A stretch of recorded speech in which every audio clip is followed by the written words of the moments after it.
दीप है यह ज्ञान का हिमालय, विश्वविद्यालय विश्वविद्यालय, चेतना का दीप है यह ज्ञान का हिमालय, विश्वविद्यालय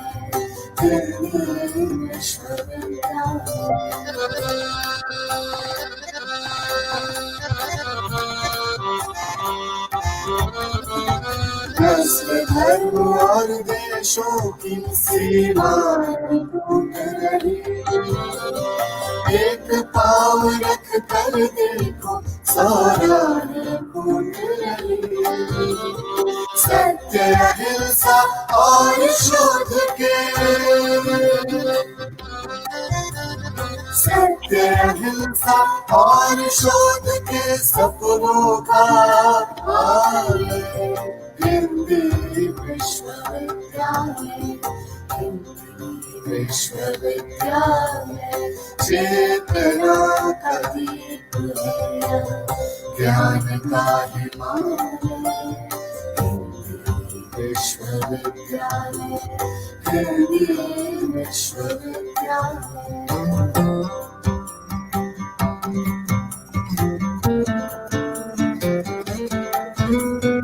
मलमली चट्टानों का बरखाता है जो पठार, बंजर पर हरियाली की जय का प्रतीक साकार, दुर्लभ पांडुलिपियों का,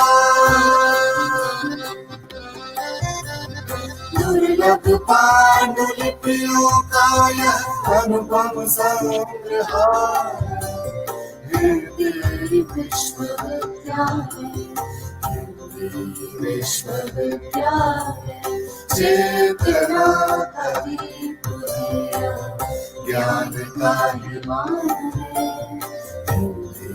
विश्वविद्यालय, हिंदी विश्वविद्यालय।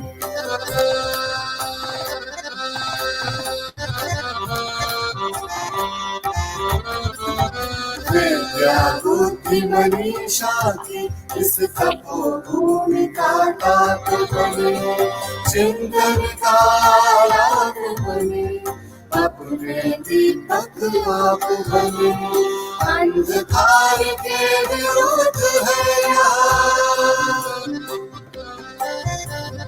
अंधकार के विरुद्ध है महाज्योति प्रज्ञालय, हिंदी विश्वविद्यालय, हिंदी विश्वविद्यालय, चेतना का दीप है ज्ञान का हिमालय, विश्वविद्यालय, हिंदी विश्वविद्यालय। महात्मा गांधी अंतर्राष्ट्रीय हिंदी विश्वविद्यालय, हिंदी विश्वविद्यालय, हिंदी विश्वविद्यालय, हिंदी विश्वविद्यालय।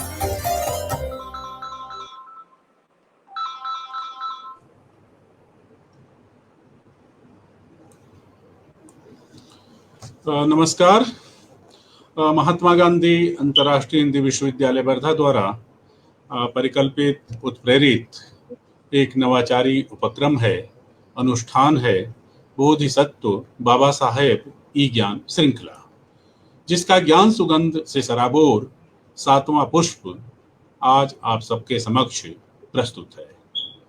आभासी माध्यम के आमुख पटल पर जुड़े सभी सुधी विद्वज्जनों को गांधी और विनोबा की कर्मभूमि वर्धा से सादर प्रणाम, स्वागत, सुस्वागत। मित्रों, पिछले दिनों बोधिसत्व बाबा साहेब ई ज्ञान श्रृंखला की शुरुआत भारतीय ज्ञान परंपरा से हुई और इस कड़ी का पिछला यानी 6वां प्रबोधन सतत विकास का भारतीय प्रारूप और स्वावलंबन की अवधारणा विषय पर केंद्रित रहा। विश्वविद्यालय के माननीय कुलपति आचार्य रजनीश कुमार शुक्ल जी की शिक्षा संस्कृति के उन्नयन के प्रति दृढ़ इच्छा शक्ति, भारतीयता के प्रति समर्पण, भारतीय बोध के प्रति स्पष्ट दृष्टि तथा समय, समाज और संस्कार के प्रति सजगता का प्रमाण है, परिणाम है यह बोधिसत्व बाबा साहेब ई ज्ञान श्रृंखला। इस साप्ताहिक संवाद श्रृंखला का उद्देश्य वर्तमान समय के अपने क्षेत्र के श्रेष्ठतम ज्ञान संपन्न, संस्कृति व संस्कार युक्त अग्रणी बुद्धिजीवियों के उद्बोधन से हमारे अनुभव व समझ को विस्तार देना है। ज्ञान सृजन का केंद्र और विश्वविद्यालय होने के नाते हमारा अकादमिक और सामाजिक उत्तरदायित्व है कि ऐसे सरोकारों को हम संबोधित करें जिससे राष्ट्र का उत्थान हो, समाज संस्कारवान हो और युवा जनमानस ज्ञान व गौरव बोध से समृद्ध हो। इन्हीं लक्ष्यों को केंद्र में रखकर बोधिसत्व बाबा साहेब ई ज्ञान श्रृंखला का निरंतर अविरल संचालन प्रसारण किया जा रहा है। विश्वविद्यालय के यशस्वी कुलपति, धर्म और दर्शन के अग्रणी विद्वान आचार्य रजनीश कुमार शुक्ल जी की प्रेरणा, नवाचारी सोच और सार्थक पहल से प्रारंभ इस अकादमिक सांस्कृतिक अनुष्ठान के फलीभूतीकरण के अवसर पर इस श्रृंखला की अध्यक्षता कर रहे माननीय कुलपति जी की आभासी उपस्थिति हमें संबल दे रही है, हमारा उत्साह वर्धन कर रही है। मित्रों, आज के प्रबोधन का विषय है भारतीय सांस्कृतिक चेतना में कश्मीर। और आज इस अकादमिक सांस्कृतिक ई ज्ञान श्रृंखला के उद्बोधक हैं ख्यातिलब्ध शिक्षाविद, साहित्यकार, कश्मीर मामलों के अध्येता, हिमाचल प्रदेश केंद्रीय विश्वविद्यालय के माननीय कुलपति श्रद्धेय आचार्य कुलदीप चंद अग्निहोत्री जी। साहित्य व अकादमिक जगत में सुपरिचित हस्ताक्षर आचार्य कुलदीप चंद अग्निहोत्री जी हिमाचल प्रदेश केंद्रीय विश्वविद्यालय के कुलपति का दायित्व ग्रहण करने से पूर्व पंजाब स्कूल बोर्ड के उपाध्यक्ष पद को सुशोभित कर रहे थे। पंजाब विश्वविद्यालय चंडीगढ़ से आदि ग्रंथ आचार्य की उपाधि से विभूषित मान्यवर अग्निहोत्री जी 3 दशकों से भी अधिक समय से शिक्षा जगत से संबद्ध हैं। इस अवधि के दौरान हिमाचल प्रदेश विश्वविद्यालय के अंतर्गत आपने विभिन्न दायित्वों में सेवाएं प्रदान की हैं, जैसे निदेशक क्षेत्रीय अध्ययन केंद्र धर्मशाला, प्राचार्य बाबा बालकनाथ महाविद्यालय चक्रमोह हिमाचल प्रदेश, प्रवक्ता शिवालिक कॉलेज नया नांगल पंजाब, इत्यादि इत्यादि। आचार्य अग्निहोत्री जी हिमाचल प्रदेश विश्वविद्यालय शिमला के डॉक्टर भीमराव अंबेडकर पीठ के अध्यक्ष का दायित्व भी निर्वहन कर चुके हैं। आप एक संस्था निर्माता की क्षमता से संपन्न शिक्षाविद के रूप में ख्याति प्राप्त है। आपको हिमाचल प्रदेश के मैहरे बड़सर हमीरपुर में दीनदयाल उपाध्याय महाविद्यालय स्थापित करने का श्रेय प्राप्त है। आचार्य अग्निहोत्री जी का लेखन अपने समय के सजग प्रहरी के समान है। आप पत्र पत्रिकाओं में नियमित लेखन, स्तंभ लेखन के साथ साथ 1.5 दर्जन से अधिक पुस्तकों के लेखक प्रणेता हैं। हाल के वर्षों में प्रकाशित आपकी पुस्तकें जम्मू कश्मीर की अनकही कहानी, जम्मू कश्मीर के जननायक महाराजा हरि सिंह, जम्मू कश्मीर का विस्मृत अध्याय कुशोक बकुला रिम्पोछे और डॉक्टर भीमराव रामजी अंबेडकर यात्रा के पदचिन्ह पाठकों और विचारकों पाठकों द्वारा काफी सराहा गया है। ऐसे लेखक, रचनाकार और ख्यातिलब्ध शिक्षाविद मान्यवर आचार्य कुलदीप चंद अग्निहोत्री जी को हम इस कड़ी में पा करके कृतज्ञ हैं। अग्निहोत्री जी का मैं विश्वविद्यालय परिवार की ओर से इस आभासी पटल पर हार्दिक स्वागत, अभिनंदन करता हूं और पूरे आदर व सम्मान के साथ आपसे अनुरोध कर रहा हूं कि आप अपना प्रबोधन प्रस्तुत करने की कृपा करें। आदरणीय कुलदीप चंद अग्निहोत्री जी।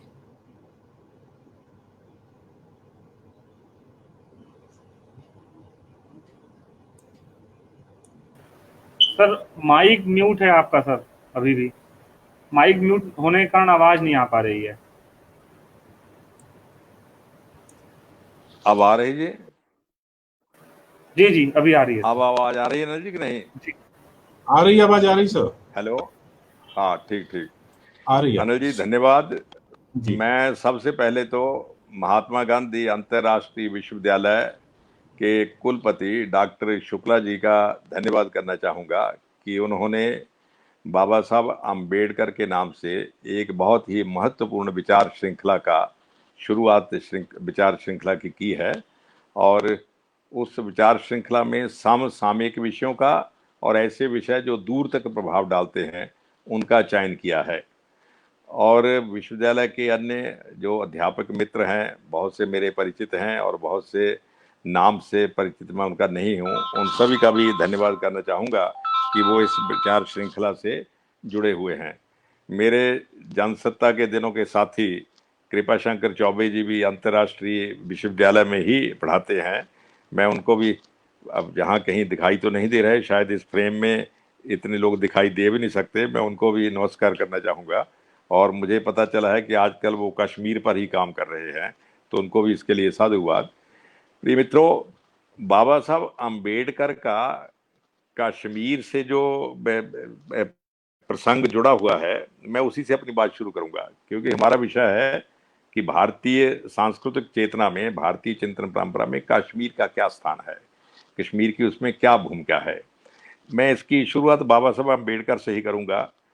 बाबा साहब आम्बेडकर जिन दिनों भगवान बुद्ध की शरण में जाने का उन्होंने निर्णय किया और उसके लिए दीक्षा लेने के स्थान का चयन नागपुर हुआ, तो अखबारों में बहुत बड़ी चर्चा चली कि बाबा साहब ने पहले तो भाई मुंबई में निर्णय किया था दीक्षा लेने का, लेकिन ये अचानक बाबा साहब ने नागपुर में दीक्षा लेने का निर्णय क्यों कर लिया।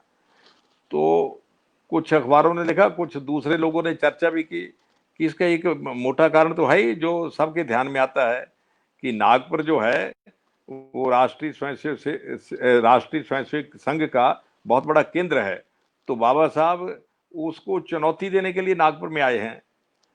तो कुछ मित्रों ने बाबा साहब को कहा कि बाबा साहब, ये बड़ी चर्चा हो रही इस प्रकार की, तो बाबा साहब ने एक वक्तव्य देकर स्पष्ट किया कि नागपुर में मेरे आने का कारण ये है कि नागपुर नाग भूमि है और नागों ने बहुत लंबा संघर्ष किया है और नाग भगवान बुद्ध के उपासक रहे हैं, इसलिए मैंने दीक्षा के लिए इस नाग भूमि को चुना है। और अब बाबा साहब जिस नाग भूमि की चर्चा कर रहे हैं, उस नाग परंपरा की शुरुआत कश्मीर से हुई है। क्योंकि यदि हम कश्मीर का इतिहास देखें तो कश्मीर का जो बहुत पुराना इतिहास है, जिसका जिक्र नीलमत पुराण में आता है, उस इतिहास के अनुसार महर्षि कश्यप जो थे, महर्षि कश्यप ने कश्मीर की जो भूमि थी वहां से पानी को निकालकर वहां से नागों को बसने के लिए एक प्रकार से आश्रय दिया, या कहना चाहिए कि नागों के बसने की व्यवस्था की। नीलनाग जो थे, महर्षि कश्यप के वंशज थे, नीलनाग कश्मीर में बसे और उन्होंने नागों को वहां स्थापित किया। लेकिन जिस वक्त नाग वहां स्थापित हुए तो महर्षि कश्यप ने और दूसरे लोगों ने कहा कि जहां मानवों को रहने की अनुमति भी दी जाए, नाग और मानव साथ साथ रहेंगे। मानव का अर्थ ये नहीं कि मनुष्य रहेंगे, नाग भी मनुष्य थे। मानव एक, जिस प्रकार हिंदुस्तान में अनेक प्रकार के समुदाय हैं, उसी प्रकार एक समुदाय का नाम भी मानव समुदाय था। तो नाग समुदाय जहां रहेगा तो मानव समुदाय भी रहेगा। लेकिन ऐसा कहा जाता है कि नीलनाग ने, या नागों के जो वंश परंपरा के लोग थे, उन्होंने कहा कि जहां भाई मानव समुदाय के लोग तो नहीं रह सकते। तो कश्यप ने कहा कि यदि मानव समुदाय के लोगों को आप अपने साथ नहीं रखोगे तो आपको पिशाच समुदाय के लोगों के साथ रहना पड़ेगा। कोई ना कोई समुदाय तो जहां रहेगा नागों के साथ। तो नाग समुदाय और पिशाच समुदाय, और बाद में कथा आती है, कहानी आती है कि नागों ने मानव समुदाय को रखने का भी स्वीकार कर लिया। तो इस प्रकार से जो कश्मीर है वो नाग भूमि के नाम से प्रसिद्ध है। और कश्मीर में आप देखिए बहुत से स्थानों के नाम नाग के नाम से ही जाने जाते हैं। बेरी नाग है, अनंत नाग है। ऐसे यदि आप भौगोलिक दृष्टि से कश्मीर के स्थानों का अध्ययन करेंगे 50 नाम ऐसे मिल जाएंगे जिनका जो नाम है नाग के नाम पर पड़ा हुआ है। प्रिय मित्रों, नागों का जो इतिहास है हिंदुस्तान के इतिहास का एक प्रकार से कहना चाहिए, ये समझ जाइए कि कुछ न कुछ हम आगे के लिए नागों का ये जो इतिहास है जो भारत भूमि के इतिहास की प्रमुख भूमिका में अवस्थित है।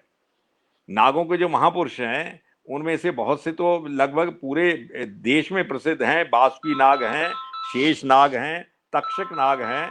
ये सारे जो नाग परंपरा के लोग थे, इनका कहीं ना कहीं जो मूल जो धारणा आती है वो कश्मीर से आती है। और बाबा साहब अम्बेडकर उसी नाग परंपरा से जुड़कर उसी नाग परंपरा का, बाबा साहब अम्बेडकर ने तो ये भी कहा कि हम उसी नाग परंपरा के वंशज हैं, तो इसीलिए हम नागपुर में आए हैं। हमने जो दीक्षा ली है भगवान बुद्ध के रास्ते पर चलने की, जो मैंने दीक्षा ली है, इसीलिए मैंने नागपुर में आकर ली है। तो इसलिए मुझे लगता है विश्वविद्यालय ने ये जो कश्मीर पर भारतीय सांस्कृतिक चेतना में कश्मीर के स्थान पर जो चर्चा प्रारंभ की है, इसको बाबा साहब अम्बेडकर के साथ जोड़कर चर्चा प्रारंभ की है। ये मैं समझता हूँ बहुत ही ऐतिहासिक कदम है, बहुत बड़ा कदम है। मैं इसके लिए विश्वविद्यालय को और वहाँ के कुलपति को साधुवाद देना चाहता हूँ। प्रिय मित्रों, कश्मीर एक प्रकार से आप कहना चाहिए, मैं इसको एक और दृष्टि से एक्सप्लेन करना चाहूंगा। कश्मीर जो है वो सप्त सिंधु क्षेत्र का बड़ा महत्वपूर्ण हिस्सा है। वेदों में जब भारतीय इतिहास में सप्त सिंधु की बार बार चर्चा होती है, वेदों में तो सप्त सिंधु को लेकर इतना अभिभूत होकर गीत गाए गए हैं कि सप्त सिंधु का एक प्रकार से पूरी धरती पवित्र है। ये जो सप्त सिंधु है, सप्त सिंधु 7 नदियों के संयोग से जो क्षेत्र बना है वो सप्त सिंधु कहलाता है। तो इस सप्त सिंधु में कौन कौन से 7 नदियां हैं? एक तो सिंधु है, दूसरी सरस्वती है, तीसरी जेहलम है, जिसको हमारे जहाँ पंजाब, हिमाचल, हरियाणा में जेहलम कहते हैं, लेकिन उसका प्राचीन नाम जो बेतस्ता है। और इसी प्रकार रावी है, इरावती जिसको कहा जाता है। इसी प्रकार सतलुज है जिसको शतद्रु कहा जाता है। चिनाब है, चिनाब को हिमाचल में चंद्रभागा भी कहा जाता है, पंजाब में जाकर वो चिनाब हो जाती है। इसी प्रकार बिपाशा है, ब्यास है। ये जो 7 नदियां हैं, इन 7 नदियों का क्षेत्र जो है वो सप्त सिंधु कहलाता है। और प्रिय मित्रों, इन 7 नदियों में से प्रमुख नदियां कश्मीर से ही निकलती हैं। सिंधु नदी लद्दाख से होती हुई, तिब्बत से होती हुई कश्मीर, लद्दाख से होती हुई कश्मीर को प्रवेश करती हुई आगे निकलती है। और जेहलम नदी बेतस्ता तो निकलती ही कश्मीर से है। और सतलुज भी और चंद्रभागा भी, इनका बहुत सा हिस्सा कश्मीर से निकलता है, कश्मीर में जाता है। तो मैं ये इसलिए बात कह रहा हूं कि सप्त सिंधु क्षेत्र में जो हमारे शास्त्रों में अत्यंत पवित्र माना गया है, उसमें प्रमुख हिस्सा कश्मीर का ही है।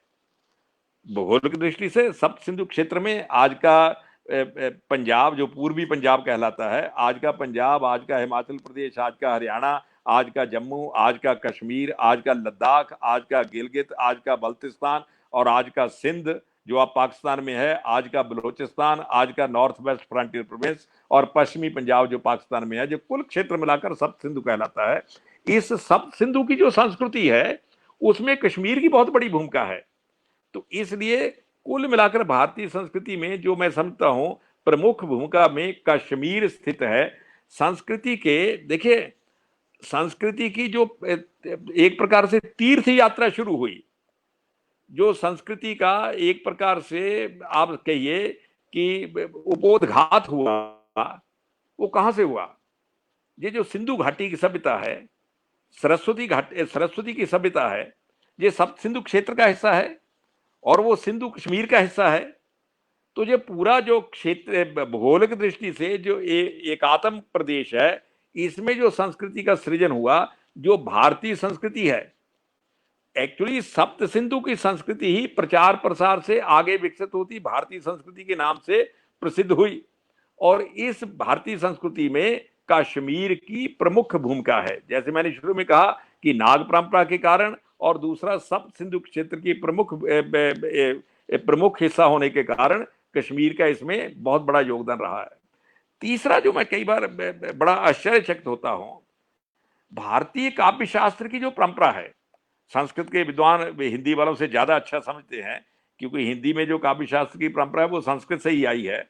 और संस्कृत की काव्य शास्त्र जो है, काव्य शास्त्र की जो परंपरा है, उसमें जितने संप्रदाय हैं, उन सभी संप्रदायों के जो प्रमुख आचार्य थे वो मोटे तौर पर कश्मीर के ही थे, और उनकी रचना कश्मीर में ही हुई।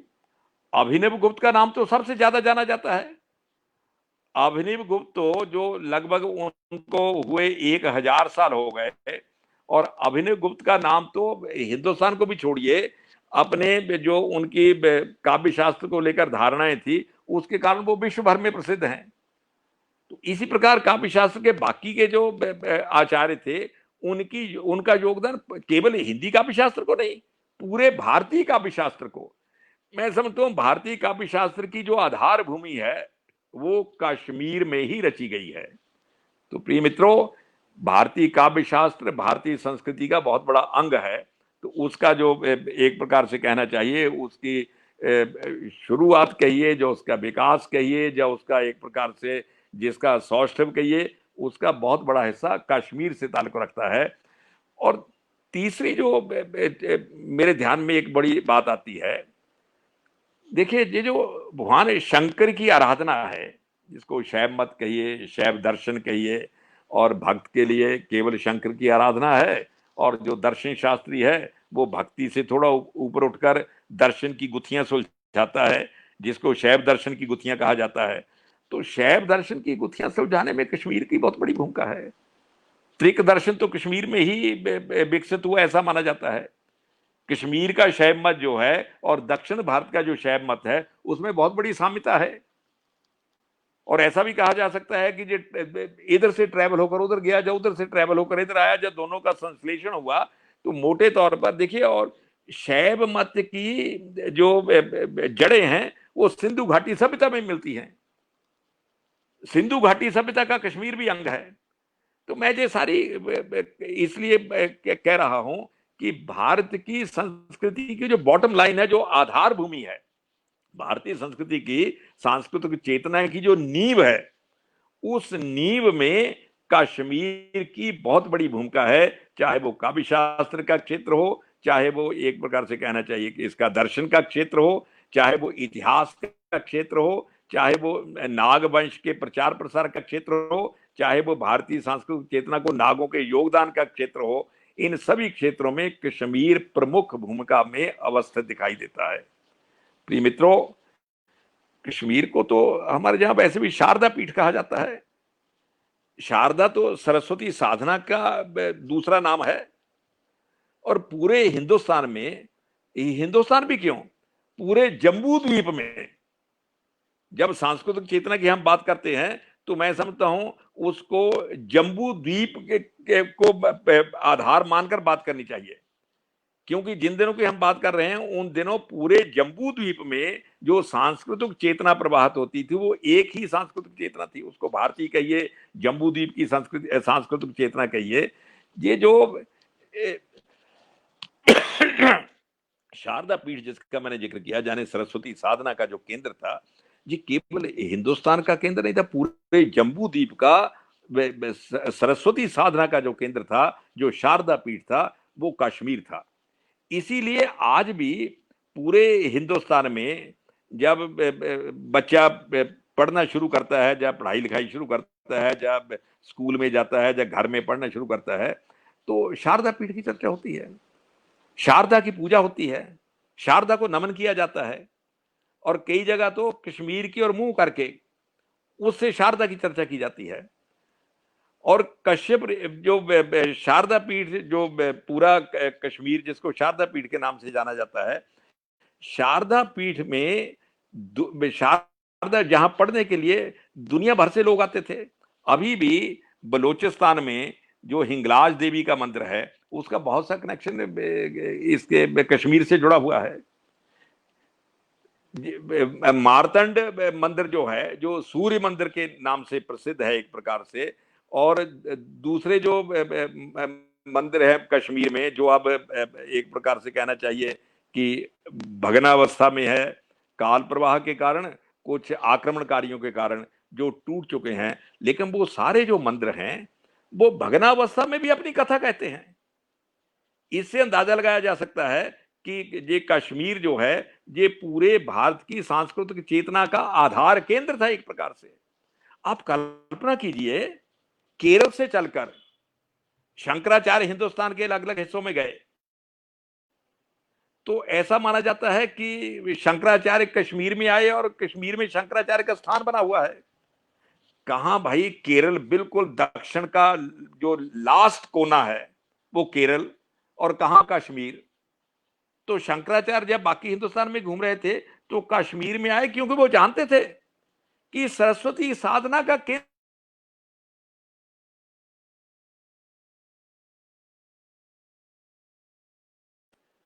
देखिए, एक बात और ध्यान में रखिए, सरस्वती की मूर्ति तो आप कहीं भी बना सकते हो, उसकी प्राण प्रतिष्ठा भी कर सकते हो, लेकिन प्रिय मित्रों, ऐसा विश्वास किया जाता है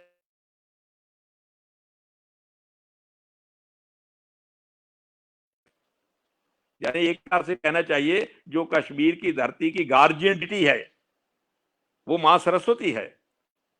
बाकी प्रदेशों में, बाकी हिस्सों में कहीं शारीरिक बल की एक प्रकार से आधिक्य हो सकता है, कहीं किसी और प्रकार का आधिक्य हो सकता है, लेकिन कश्मीर का तो जो मूल नींव है वो सरस्वती पर आधारित है। तो सरस्वती पर आधारित जाने पूरे जम्बू द्वीप का, पूरे सब सिंधु क्षेत्र का, पूरे हिंदुस्तान का जो सेंटर ऑफ नॉलेज था वो कश्मीर था। प्रिय मित्रों, कश्मीर केवल एक बात और ध्यान में रखना चाहिए, कश्मीर में ज्ञान और बल का संतुलन भी था। केवल इतना नहीं कि कश्मीर में केवल ज्ञान का बल था, क्योंकि हमारे जहां कहा जाता कि भाई ज्ञान के बल के साथ रक्षा करने का बल भी होना चाहिए। ज्ञान की रक्षा तभी हो सकेगी यदि आपके पास उस ज्ञान की रक्षा करने के लिए शारीरिक बल भी होगा। तो कश्मीर में केवल ज्ञान बल नहीं था, कश्मीर में शारीरिक बल भी था। इसका उदाहरण सम्राट ललितादित्य से मिलता है कि नहीं मिलता भाई?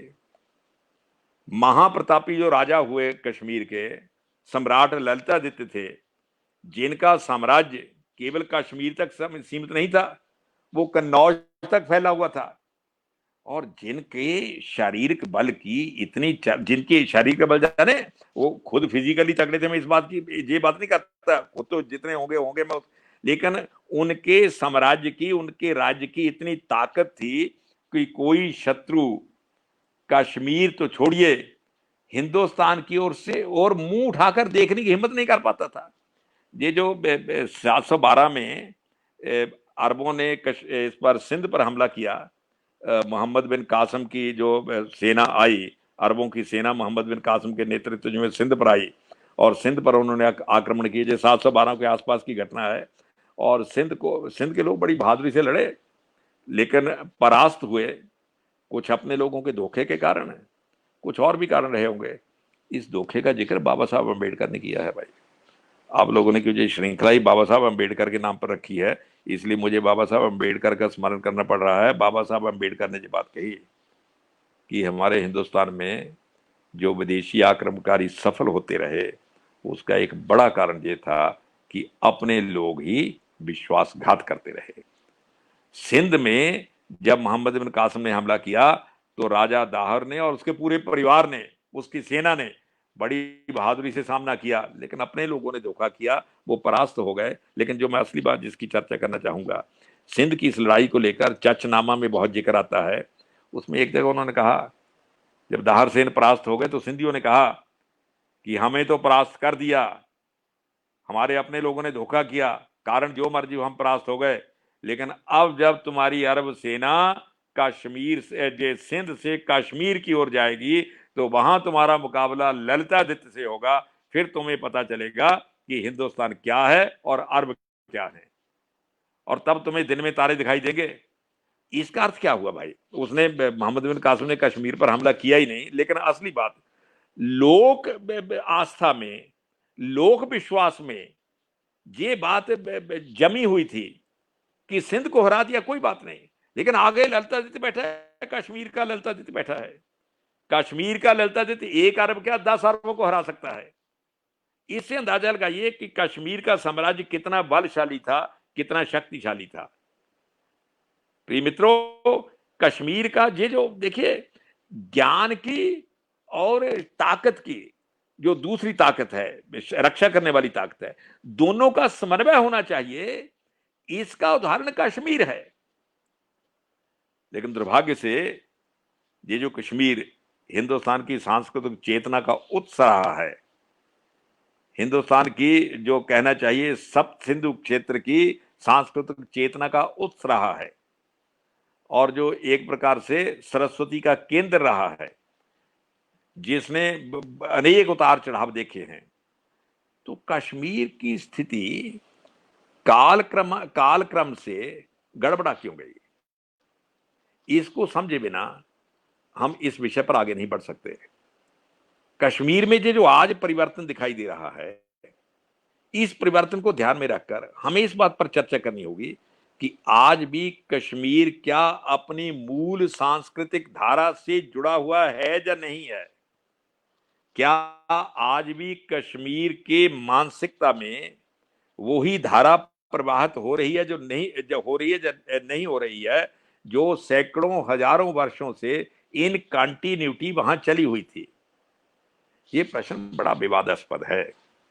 इसको पार किए बिना, इसका उत्तर दिए बिना हम आगे नहीं बढ़ सकते।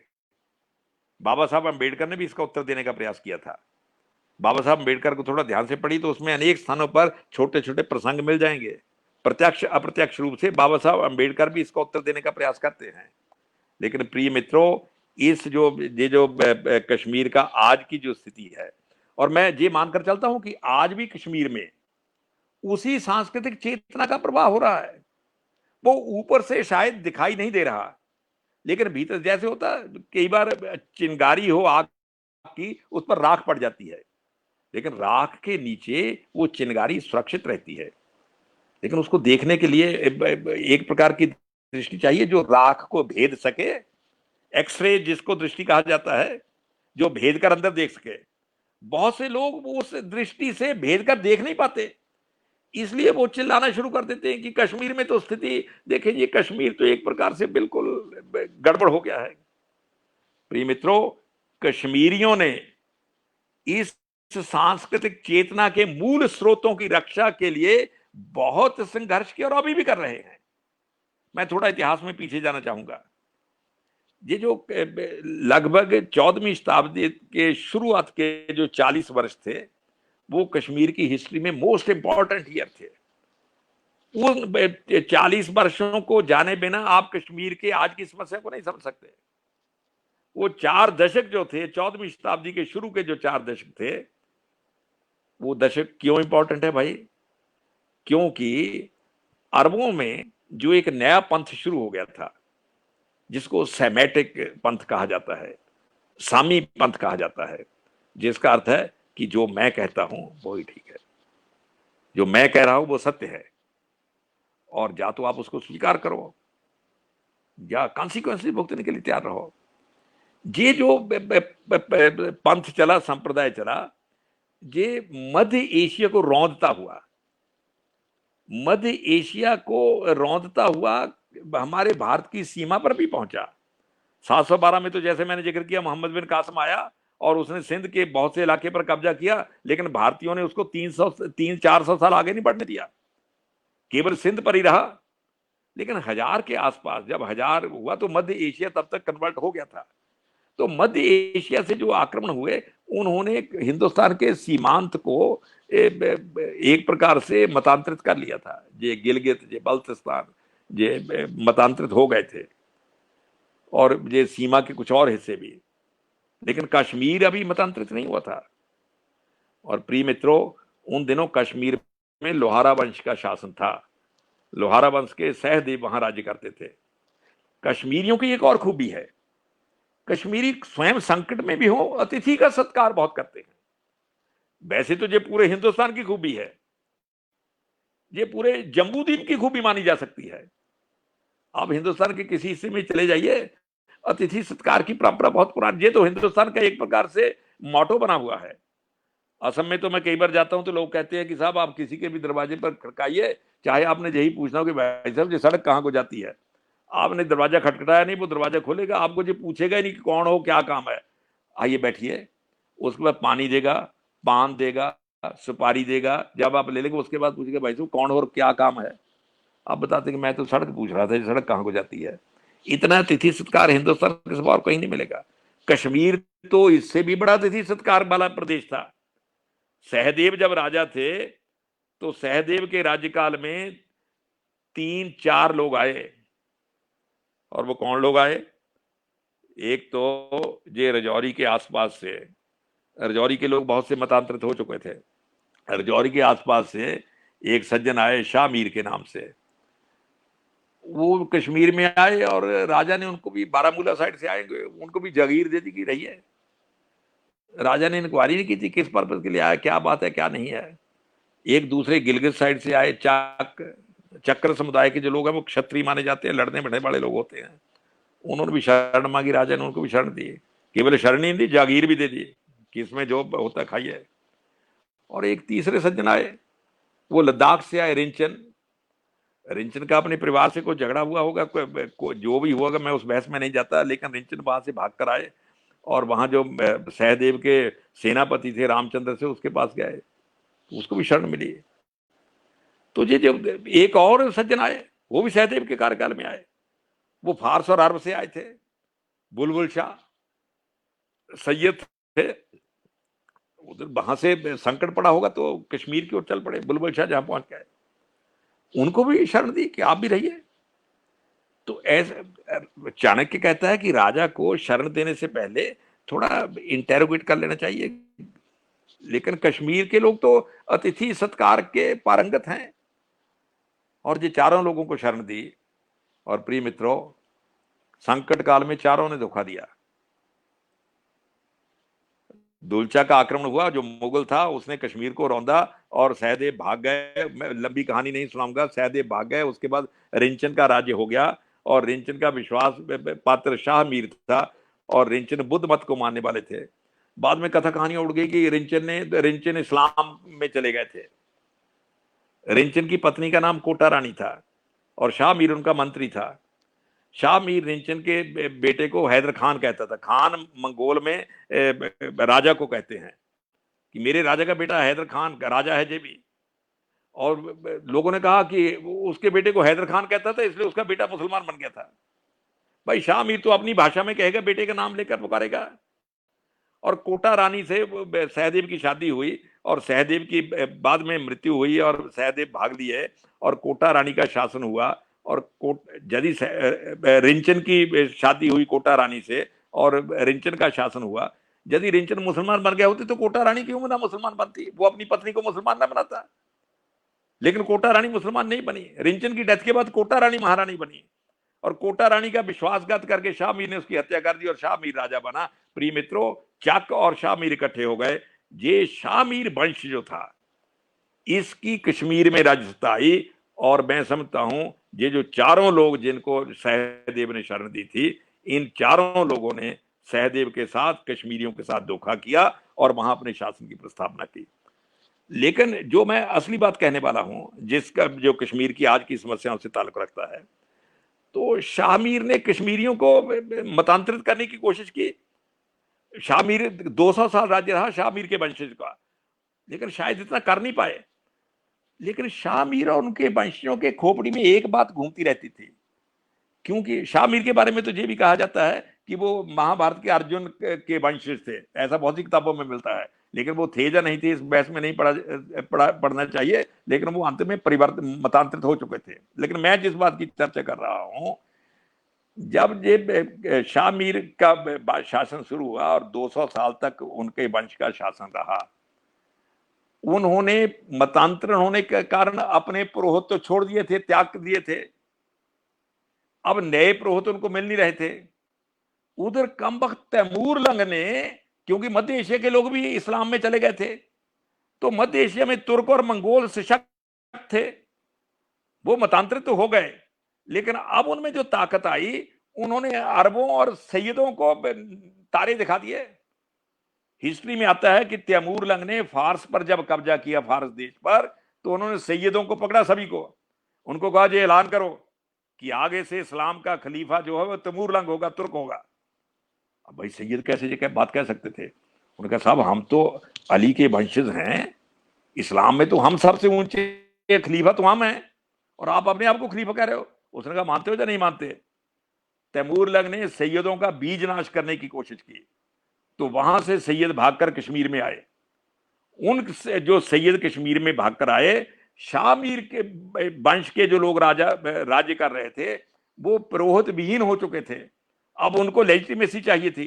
अब ये तो भाई सैयद असली अरब वाले हैं, सैयदों को शरण चाहिए थी और शाह मीर वंश के शासकों को लेजिटिमेसी चाहिए थी नए संप्रदाय में। दोनों ने एक दूसरे की पूर्ति की, और प्रिय मित्रों, उसका जो कॉन्सिक्वेंसेस हुए वो कश्मीरियों पर हुए।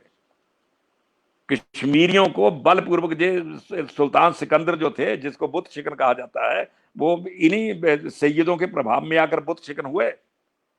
और ये ठीक है कि उसके बेटे ने उसका प्रायश्चित किया, लेकिन मैं जो बात कहना चाहता हूं, इवन देन कश्मीरियों ने अपनी मूल आस्थाओं को पकड़े रहने का प्रयास किया। जो मतांतरित हो भी गए थे, उन्होंने भी पूजा में एक नई पद्धति ऐड कर दी, लेकिन अपनी पुरानी आस्थाएं नहीं छोड़ी। प्रिय मित्रों, इन जो ये फारस देश से तैमूरन से लड़कर सैयद आए थे, इनका मुकाबला कश्मीरियों ने ऋषि परंपरा स्थापित करके किया। ये लल्लेश्वरी के जो बाग हैं, कश्मीरी साहित्य में लल्लेश्वरी की बहुत चर्चा होती है, और कश्मीरी साहित्य को शुरुआत करने का श्रेय भी लल्लेश्वरी को दिया जाता है। लल्लेश्वरी के जो बाग हैं, लल्लेश्वरी शैव दर्शन की प्रचारिका थी एक प्रकार से। लल्लेश्वरी के बाग जो हैं वो कश्मीर की चेतना के, जो भारतीय सांस्कृतिक चेतना के केंद्र बिंदु हैं। लेकिन अब उसका मुकाबला विदेशी सैयदों से हो रहा, जो फारस देश से आए थे, जी अपना सेमेटिक प्रचार कर रहे थे, और शाह मीर वंश के शासक ने सहायक हो गए थे लेजिटिमेसी के लिए।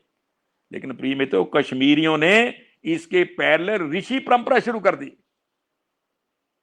ये जो लल्लेश्वरी से ऋषि परंपरा शुरू हुई, और नुंद ऋषि जिसके दूसरे उपासक हुए, और वो ऋषि परंपरा बहुत लंबी तक चली, और कश्मीरी समानांतर परंपरा चलाए रहे। ये दुर्भाग्य है कि बाद में उस ऋषि परंपरा पर भी कुछ असली कुछ नकली विदेशी उपासकों ने कब्जा कर लिया, और धीरे धीरे उसका एक प्रकार से कहना चाहिए अवसान हुआ। लेकिन कश्मीरियों ने बहुत लंबे काल तक ये लड़ाई लड़ी। और प्रिय मित्रों, मुझे लगता है अभी भी आई एम कन्विंस्ड कि कश्मीर में वो सांस्कृतिक धारा सूखी नहीं है, वो सरस्वती की तरह अंडरग्राउंड हो गई है। जैसे भाई सब सिंधु की चर्चा में मैंने कहा कि 7 नदियां थी, उनमें एक सरस्वती थी, लेकिन आज सरस्वती दिखाई तो नहीं देती ना भाई, सरस्वती अंडरग्राउंड हो गई है। तो जिस प्रकार सरस्वती अंडरग्राउंड हो गई है, उसी प्रकार ये जो कश्मीरी हैं, चाहे वो मतांतरित हो गए, किन्हीं कारणों से हो गए, छल से हुए, बल से हुए, लालच से हुए, डर से हुए, जजिया ना देने के कारण हुए। एक मतांतरित होने का मुख्य कारण और भी रहा, ये जो विदेशी शासक आए, खास करके मुगल काल में, उन्होंने लोगों पर जजिया लगा दिया भाई। उनका कहना था हमारे जहां जो नियम है भाई, जो तो रिलीजन ऑफ द बुक है, उस पर तो जजिया लगेगा, और जजिया लगने के बाद आप जजिया टैक्स दो और अपने मजहब का पालन करते रहो। लेकिन अब जो हिंदुस्तान के जो लोग हैं, ये तो पीपल ऑफ द बुक नहीं है, तो इनका क्या किया जाए? फरिश्ता ने इसका जो उल्लेख किया, तारीख फरिश्ता में अलाउद्दीन खिलजी के प्रसंग से इसका बहुत अच्छा उल्लेख आता है। उसने मौलवी को बुलाया था, अलाउद्दीन खिलजी ने, उसने कहा मौलवी साहब, अब ये हम तो हिंदुस्तान में आ गए हैं, तो ये जो हिंदुस्तान के लोग हैं, इनके बारे में आपकी शरीयत क्या कहती है? उसने कहा साहब शरीयत तो बड़ी स्पष्ट है कि जो तो रिलीजन ऑफ द बुक है, जो उस रिलीजन को मानने वाले लोग हैं, उनको तो रक्षा करना चाहिए, जजिया टैक्स लगाना चाहिए। लेकिन उनका ये भैया, ये तो रिलीजन ऑफ द बुक वाले लोग तो नहीं है हिंदुस्तान के लोग, तो इनकी कैटेगरी किस में आती है? उसने कहा साहब फिर तो ये तो काफिर की कैटेगरी में आते हैं, और शरीयत तो कहती है कि काफिर का तो या तो हमारे खेमे में आ जाओ, नहीं तो फिर ऊपर बड़े खेमे में चले जाओ। तो फिर उसने मौलवी ने कहा कि साहब एक और मौलवी है हनीफ, वो थोड़ा हटकर बात कहता है। उसने कहा क्या कहता है? उसने कहा उसने हनीफी मत दे दिया है कि हिंदुस्तान के लोगों को भी जजिया टैक्स लगाकर टैक्स ले लो इनसे और इनको अपने मजहब का पालन करने की आज्ञा दो। तो अलाउद्दीन खिलजी कहता तुम पढ़े लिखे हो लेकिन मूर्ख हो। मैं पढ़ा लिखा तो नहीं लेकिन प्रैक्टिकल जानता हूं। भाई इतने लाखों करोड़ों लोग हैं, ये हमारे लिए कमाते हैं, हम इनका खाते हैं, ये मेहनत करते हम खाते हैं।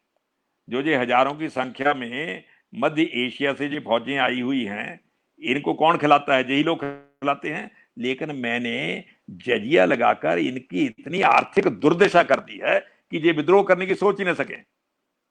तो कश्मीर में जब ये मुगलों ने और दूसरे लोगों ने जजिया लगाया तो भाई आम किसान, आम मेहनत करने वाला वो इतना टैक्स कहां से देता? बहुत से मतांतर हो गए, सब जजिया से छुटकारा हो गया। लेकिन जैसे मैंने कहा सरस्वती की धारा लुप्त हो गई, वो जजिया से मुक्ति पाने के लिए मतांतरित हो गए, लेकिन उनकी जो मूल सांस्कृतिक चेतना थी वो अंडरकरंट बनकर नीचे बहने लगी। इसका जिक्र बहुत से विद्वानों ने किया है। लॉरेंस इसका बार बार जिक्र करता है। जो सबसे पहले अंग्रेजी शासन काल में जो सबसे पहले कश्मीर में आया, उसने वैली ऑफ कश्मीर किताब लिखी, वो तो बार बार इसका जिक्र करता है। उसका कहना है मैं कश्मीरियों से मिला, कश्मीरियों से मैंने बड़ी लंबी चर्चाएं की, इनके साथ रहा, लेकिन मुझे लगता है इन्होंने अपनी मूल सांस्कृतिक चेतना छोड़ी नहीं है। इन्होंने पूजा का तरीका बदल लिया है, लेकिन अंदर से वही प्रवाह विद्यमान है। एक वो बास्कोय था, टीडी बास्कोय, जो उसका क्या नाम मेरे ध्यान से इनका, उसने एक मोटी किताब लिखी, उसने एक और जिक्र किया हुआ है।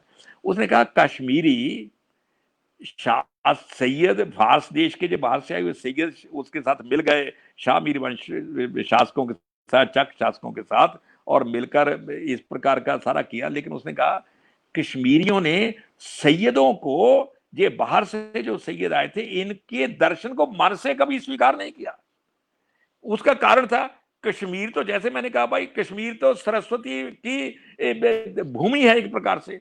आम कश्मीरी जो है वो मेधा में कहीं बड़ा चढ़ा है। वो फारस और अरब से आए हुए सैयदों को बौद्धिक दृष्टि से अपने मुकाबले में तुच्छ मानता था। शरीर के बल से तो उन पर कब्जा हो गया था, लेकिन बौद्धिक दृष्टि से आम कश्मीरी के मन में अभी भी, आम कश्मीरी के मन में ये जो हमदान से, खुरासान से, करमान से, गिलान से, बुखारा से जे लोग आए हुए कश्मीर में जो बसे हुए हैं, आम कश्मीरी अभी भी बौद्धिक दृष्टि से अपने आप को इनसे कहीं श्रेष्ठ मानता है। इसलिए प्रिय मित्रों, कश्मीरियों ने बौद्धिक दृष्टि से इनकी गुलामी कभी स्वीकार नहीं की। वो जिसका बॉयस्की का मैंने नाम लिया, उसने अपनी किताब में एक कहानी का जिक्र किया हुआ है। उसने देखा हुआ है कि कश्मीरी, वो कश्मीर में रहा कुछ साल और कश्मीर से मिलता जुलता रहता था। उसने कहा कश्मीरी एक कहानी सुनाते हैं। कश्मीरी में व्यंग करने की क्षमता बड़ी जबरदस्त है।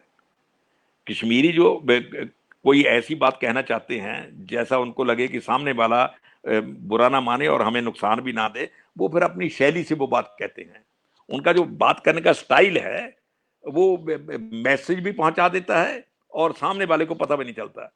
तो वो कहता है कि कश्मीर में एक लोक कथा प्रचलित है कि क्या, कि जब तैमूरलंग ने फारस देश पर कब्जा कर लिया तो उसने सैयद बुलाए, उनको कहा भाई अजय डिक्लेयर करो कि आगे से जो इस्लाम के खलीफा होंगे, ये होंगे, क्या नाम इसका, तुर्क होंगे। तैमूरलंग ने कहा मैं हूंगा इसका खलीफा, भाई इसको डिक्लेयर करो। जैसे मैंने शुरू में कहा, सैयदों ने इनकार कर दिया कि खलीफा तो हम है भाई, हम उच्च वंश के लोग हैं, इस्लाम हमने ही शुरू किया, हमारे जहां से शुरू किया, और इस्लाम के खलीफा हम हो गए, तुम हो गए। तो उसने कहा बिल्कुल ठीक है, तुम उच्च वंश के हो। उसने, ये कश्मीर में लोक कथा प्रचलित है और कश्मीरी सुनाते रहते हैं, उस बॉयस्की ने उसका अपनी किताब में जिक्र किया है। उसने 7 धातुओं को मिश्रित करके एक घोड़ा बनाया तैमूरलंग ने, उस घोड़े को आग में खड़ा करके लाल कर दिया। उसने कहा भाई तो ये भी है कि जो सैयद है वो कभी झूठ नहीं बोलता, और यदि वो सच्चा है तो वो इस पर घोड़े पर बैठ जाए, और घोड़े पर बैठ जाए तो यदि सच्चा होगा तो बच जाएगा, तो मर जाएगा।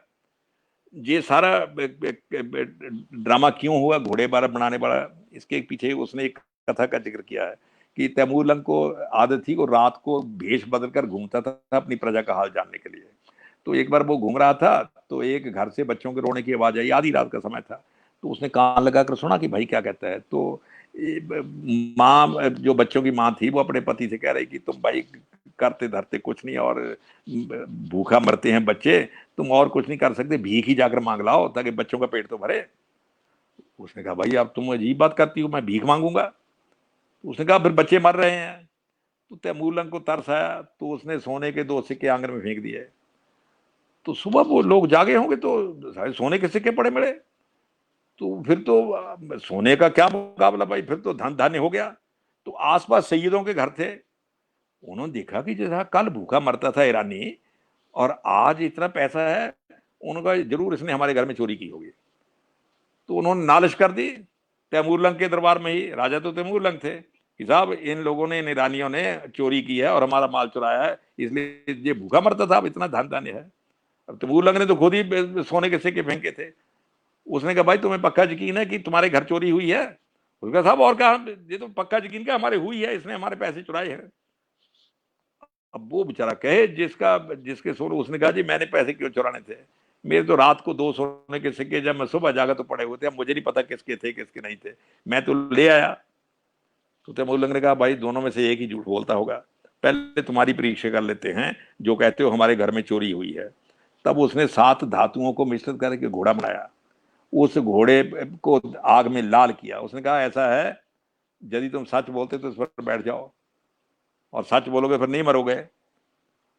तो जो सच बोलने के लालच में घोड़े पर बैठ गए वो तो मर गए, और जिन्होंने घोड़े पर बैठने से इनकार कर दिया उसको तैमूरलंग की तलवारों ने काट डाला।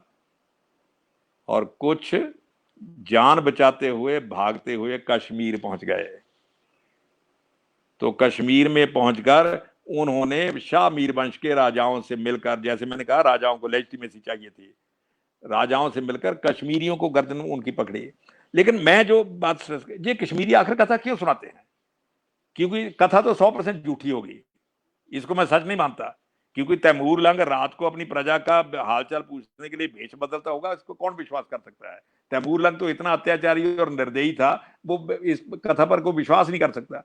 लेकिन कश्मीरी आखिर ये फिर कथा क्यों सुनाते हैं? आज भी वो ये कथा क्यों सुनाते रहते हैं? क्योंकि जब सैयदों ने शाह मीर वंश के शासकों के साथ मिलकर कश्मीरियों को मतांतरित करने का अभियान शुरू किया, तो प्रिय मित्रों उस वक्त तो कश्मीरी उसका मुकाबला नहीं कर सके, लेकिन कश्मीरियों ने व्यंग से उनको बताना शुरू कर दिया कि तुम इस प्रकार भागकर जहां आए थे, हमने तुम्हें शरण दी थी, तुम पर तरस खाकर शरण दी थी, और तुमने हमारा ही मलिया मेट कर दिया। तो कश्मीरियों में, जैसे मैंने कहा, कश्मीरियों ने इन हमदानियों का, करमानियों का, गिलानियों का, बुखारियों का वर्चस्व कभी स्वीकार नहीं किया। कश्मीरी आज भी सांस्कृतिक चेतना के लिहाज से अपने आप को इनसे बेहतर समझते हैं। प्रिय मित्रों, मैं समझता हूं आज कश्मीर में जो एक प्रकार से कहना चाहिए कश्मीर की सांस्कृतिक विरासत जो है, उसका आज के कश्मीरी में कितना भाव सुरक्षित है, इसका अध्ययन हमें करना चाहिए। और मैं समाज शास्त्र के लोगों को निवेदन करता रहता हूं कि आप केस स्टडी करके कश्मीर में अपने निष्कर्ष केस स्टडी से निकालिए। केस स्टडी करके आप निष्कर्ष निकालिए कि कश्मीर के जो आज के कश्मीरी है, मैं उसका हिंदू सिख मुसलमान की बात नहीं करता, कश्मीरी इज कश्मीरी, वो सिख भी हो सकता है, वो हिंदू भी हो सकता है, वो मुसलमान भी हो सकता है, उसकी पूजा का तरीका अलग अलग हो सकता है, लेकिन कश्मीरी तो कश्मीरी है। इन तीनों कश्मीरियों के मन में जो अंडरकरंट है वो उसी सांस्कृतिक चेतना का है। यही कारण है कि कश्मीरियों ने इस विदेशी आक्रमणकारियों के प्रभुत्व के जो प्रतीक बन गए थे, उन मस्जिदों के मुकाबले अपने जियारत खाने खोल दिए भाई, अपनी दरगाहें खोल दी, चरारे शरीफ खोल दिया। अधिकांश कश्मीरी आज भी जब किसी दरगाह को देखते हैं, जियारत खाने को देखते हैं, तो वहां खड़े होकर सिजदा कर देते हैं। और इसको बहावी आंदोलन के लोग बहुत बुरा मानते हैं। इसीलिए किसी ने कहा कि सैकड़ों सालों में हम कश्मीरियों को अपने पथ पर चलाने की कोशिश करते रहे, लेकिन उन्होंने लवादा तो हमारा पहन लिया, लेकिन कश्मीरियों ने अपना रास्ता नहीं छोड़ा। प्रिय मित्रों, कश्मीरी मानसिकता का गहन अध्ययन करने की जरूरत है। कश्मीरी मानसिकता में जो चेतना है वो भारतीय चेतना है, और मैं समझता हूं कश्मीरी चेतना ही भारतीय चेतना है। कश्मीर का जो सांस्कृतिक प्रवाह है वही भारतीय सांस्कृतिक प्रवाह है। कश्मीर का जो सरस्वती आराधन है वही भारत का सरस्वती आराधन है। आप लोगों ने कश्मीर पर ये एक प्रकार से कहना चाहिए, ये जो कार्यक्रम था कश्मीर की सांस्कृतिक चेतना को लेकर, भारत की सांस्कृतिक चेतना को लेकर कश्मीर की भूमिका का ये कार्यक्रम रखा और बाबा साहब अम्बेडकर के नाम पर रखा। मैंने इसलिए बाबा साहब अम्बेडकर की चर्चा की कि बाबा साहब अम्बेडकर कश्मीर की स्थितियों को अच्छी तरह समझते थे और कश्मीर की जो सांस्कृतिक चेतना थे अपने आप को कहीं ना कहीं उससे जुड़ा पाते थे। आपने मुझे इसके लिए निमंत्रित किया, मैं आपका बहुत आभारी हूं। धन्यवाद।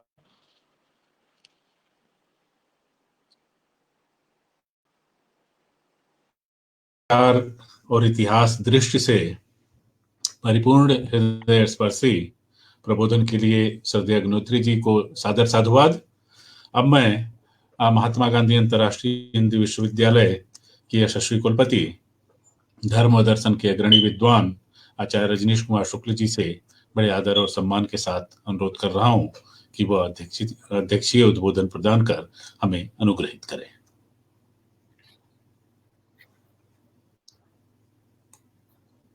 धन्यवाद अनिल जी। मेरी आवाज मिल रही है? जी सर, अच्छी आवाज।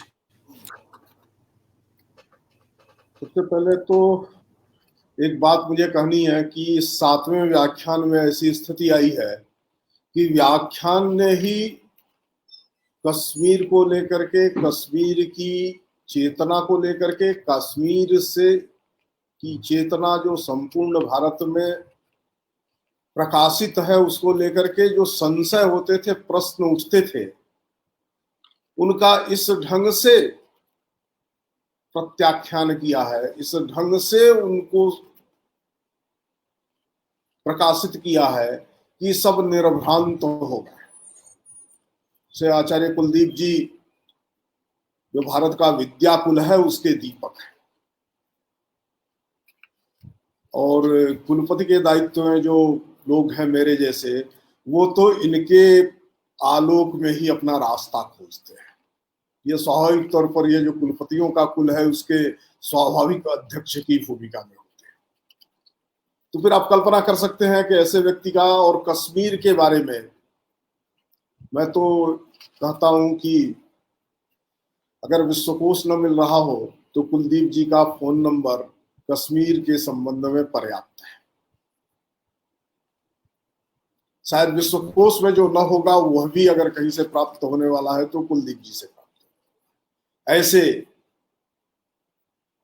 आचार्य का व्याख्यान हुआ, इसलिए प्रश्न नहीं है, कुल 2 प्रश्न ऐसे दिख रहे हैं जिस पर थोड़ी चर्चा हो सकती है।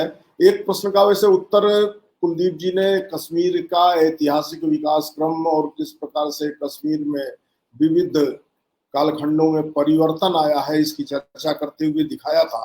प्रश्न संत बिहारी द्विवेदी का है कि कश्मीर से भारतीय संस्कृति का पतन तथा यवनों का आधिपत्य कब से हावी हुआ।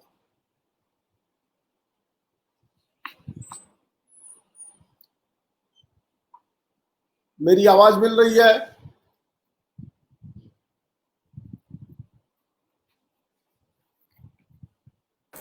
जी मिल रही है सर।